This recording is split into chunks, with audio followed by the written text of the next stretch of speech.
Hey everyone, welcome to Meghan Grace DIY. In this tutorial, I'm going to walk you through the pattern making and sewing process of the ever so popular 3D fabric face mask. I used to think this type of mask was really complicated, so I kind of stayed away from it. But once I started playing with some different patterns, I realized just how comfortable and easy to make this mask can be. Let's start by going over our supplies. First, you'll need an 8 1/4 by 3 1/4 piece of lining fabric. You're going to need a metal nose strip. Mine just happens to have some adhesive on the back. You're going to need elastic for the ears. I cut mine to 10 inches because I'm going to use a plastic spacer to tighten it up. And then you're going to need enough fabric to cut 2 rectangles at 8.5 by 11 inches long. I've included a PDF file with a printable pattern in the description section below, but just in case you don't have a printer, I'm going to walk you through how to make this very simple pattern on your own. All you're going to need is 2 pieces of paper that are 8.5 by 11 inches. Take the first piece and you're going to fold it in half lengthwise, and then fold it in half again widthwise.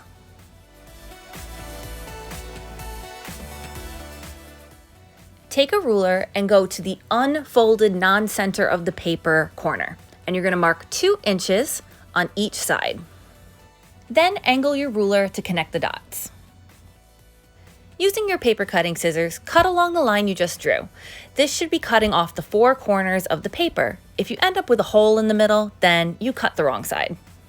The great thing about this pattern is it's very easy to adjust the size. I'm showing an adult medium, but you could very easily shrink or expand this pattern. Next, we're going to draw our darts. We've already marked the middle of the paper by folding it in half. Along that folded line, you're going to measure about 1.5 inches towards the center. Put a mark in place, and then do the same thing on the other side. Then take your ruler over to the right side straight edge, and you're going to measure 1/2 inch above the middle line and 1/2 inch below the middle line. And again, repeat this step for the other side. Now it's time to play connect the dots one more time. You're going to connect each of those side dots to the dot that you made on that midline. I've been tweaking this pattern for quite some time, and I tried many patterns that didn't have any kind of shaping across the face, and I found that I just got some uncomfortable gapping at the sides. That's why I'm including these darts on the side of the face. You can go ahead and make this pattern without those darts, but I do think it just gives a little bit of extra shape, and it kind of closes the mask at the side to offer extra protection. The second pattern piece we're going to make is a simple pocket to insert our filter into the mask. Now, since the mask is already 2 layers without the filter pocket, this step is completely optional. Personally, I think it gets a little bit thick when you have 3 layers of fabric, but that's completely up to you how much protection you think you need. I'm using my ruler to draft a simple 8 1/4 by 3 1/4 rectangle. And just in case you don't have your own ruler handy, I did draft this pattern piece, and it's also in the description section below. To cut out the main body of my mask, I'm going to take this beautiful Star Nebula fabric and I'm going to lay my pattern piece on top. Now, my fabric is layered twice, so that way I get 2 pieces when I cut out my pattern. Since this mask takes up a little bit more fabric than other masks I've demonstrated, I just wanted to let you know that you don't have to cut both layers of the mask out of your printed fabric. The inside layer ends up just being the lining, so you could very well cut that in a matching solid color or a less expensive fabric to save your pretty prints for the outside of your masks. You can use any method you'd like to mark your darts. I'm going to take my scissors and just put a very small clip into the fabric at the top of each dart leg, and then at the tip of the dart, I'm going to use a pin to mark its place. I'm going to go through both pattern pieces and mark all 4 darts before I'm ready to go over to the sewing machine. I'm also going to cut out my piece of lining fabric so I can do the rolled hem at the same time as the darts. I'm going to start the top of my dart where I've clipped the fabric on the side of the mask, and then I'm going to sew straight down all the way, basically off the fabric, to create the tip of the dart. We can backstitch at the top of the dart, but do not backstitch at the bottom of the dart. When taking the dart out of the machine, we're going to make sure we have enough thread left to tie a knot at the tip of the dart. That way our dart has a nice finished point to it. While we're at the machine, we're going to add a rolled hem to each side of the pocket that we're using for the filter. If you aren't quite sure how to do a rolled hem, just click the link above and it'll bring you to a separate video that breaks that technique down for you. Back at the ironing board, we're going to take each of our darts and press them nice and flat with the dart take-up facing downward. Once you've got all 4 darts pressed, just be advised that your fabric will no longer lay flat on the ironing board. Before layering and sewing the 2 sides of the mask together, we're going to pin our elastic in place. That way the elastic gets trapped in the seam instead of having to add the elastic later. I'm going to take each end of the elastic and pin it approximately 1/2 inch away from that pointed corner. If you don't have anything to shorten your elastic once the mask is already created, I'd take your opportunity now to shorten your elastic so it properly fits your ears. With your elastic properly pinned in place, you're going to take the right side of the other layer of the mask and touch it to the right side of the first layer of the mask. And we're going to pin the 2 layers together, starting at the corners and also making sure we pin together at the darts. We're going to sew the 2 layers together just like we would a pillow, but you're going to leave the upper left-hand corner open so we can flip it right side out. To sew my 2 layers together, I'm going to use a regular straight stitch at a length of 3, and my seam allowance will be 1/4 inch. When you get to the corners of the octagon, just sink your needle, raise your presser foot, and turn your fabric to continue sewing straight. Don't forget, we're leaving one side open so we can flip this right side out. So when you get to the end, just back stitch, and I'll meet you over at the ironing board. Using the hole you left open, flip your mask right side out.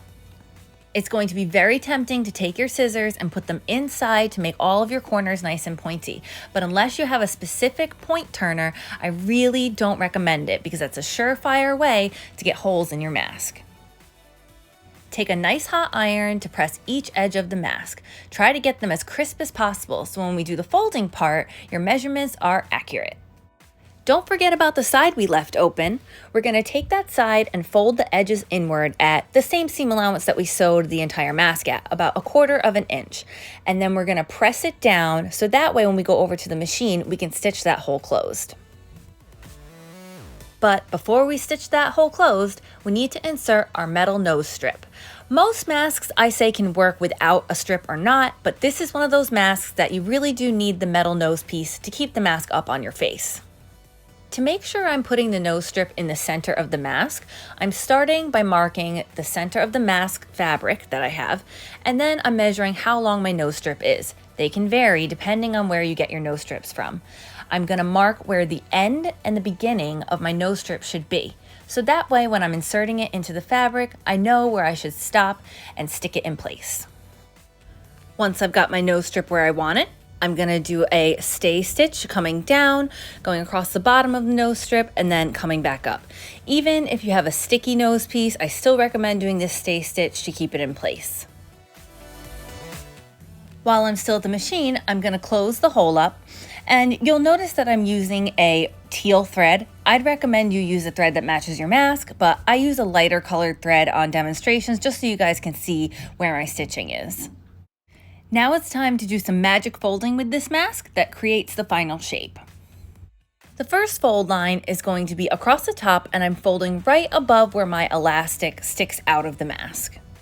Once you're happy with the placement of the fold line, you can take an iron and press it in place. We're going to end up stitching that down, so don't worry about making it too crisp. Once you're done, flip it over, and we're going to fold it in the same exact spot. Now, you should see a little bit of extra room above the elastic before the point. I do that to accommodate for this folding step. Next, we're going to lay down the pocket for our flap. Once again, this step is completely optional. I find 3 layers really thick, but if you definitely want a filter pocket, make sure you don't skip this step. We're going to pin it in place, so that way, once we sew down each side, that flap is caught into that seam. We're going to take each side of our mask and stitch down at 1/4 inch. This is definitely one of those situations where having a contrasting thread can look really cool on your mask, so I think it makes my mask pop a little bit. We're stitching at about 1/8 inch. We don't want to be too far in, but we want to make sure that we catch the lining piece inside. We're coming up on the final stretch here. You're going to take each layer that you just folded and fold it back on itself. When folding it back on itself, you're essentially folding each flap in half widthwise. And I'm going to give each of these folds a quick press so they'll stay in place. Now this corner that I'm pointing to right now, we want to make sure that it's just outside the filter pocket. We're going to be stitching this fold down, and we want to make sure we don't accidentally stitch over our filter pocket and basically close it. If you need to ever so gently pull that point to the side a little bit so it will definitely clear your filter pocket, that's okay, because that'll actually add just a little bit of tension in the nose bridge and the chin piece of the mask. And our final step at the sewing machine is to stitch a straight line down to make sure those folds stay in place. Another way to make sure you're sewing in the right place is your line should come just outside that dart you created at the beginning. Now, if and when you decide you want to put a filter inside this, you would just flip the mask inside out, place your filter in the pocket, and then flip it right side out again. Since I put on some extra elastic at the beginning, I'm going to take these little plastic holders that I got on Etsy and put them on each side so I can tighten my ears as tight as I would like them. I also have another video on specifically how to insert these onto elastic. Once I noticed that this fabric totally matches my laptop cover, I decided that, of course, it needs a couple rhinestones before we finish up.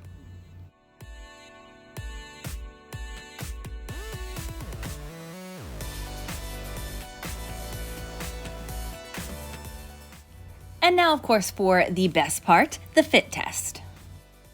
I'm going to first adjust my elastic to the desired tightness. And I would start by putting the nose piece in place and then pulling down the chin part and then pinching the nose wire. And you can see it's got a great fit on the sides and underneath the chin. And one of the absolute best parts about this mask is you can talk and it really does not slip down off your face. I'd say overall, this mask feels extremely protective anytime I put it on. Well, I hope you enjoyed watching this tutorial as much as I enjoyed making it. This was probably one of the funnest projects to figure out that I've done in a while, and I really hope you found it helpful. If you like my content and want to help a smaller creator grow, please make sure you hit the subscribe and the notify button. And as always, feel free to share this video with whoever you think might need it. You can also track me down on Facebook, Instagram, and Pinterest, and you can check out my new Frenchie at Bailey the Baked Potato Frenchie on IG. As always, happy sewing.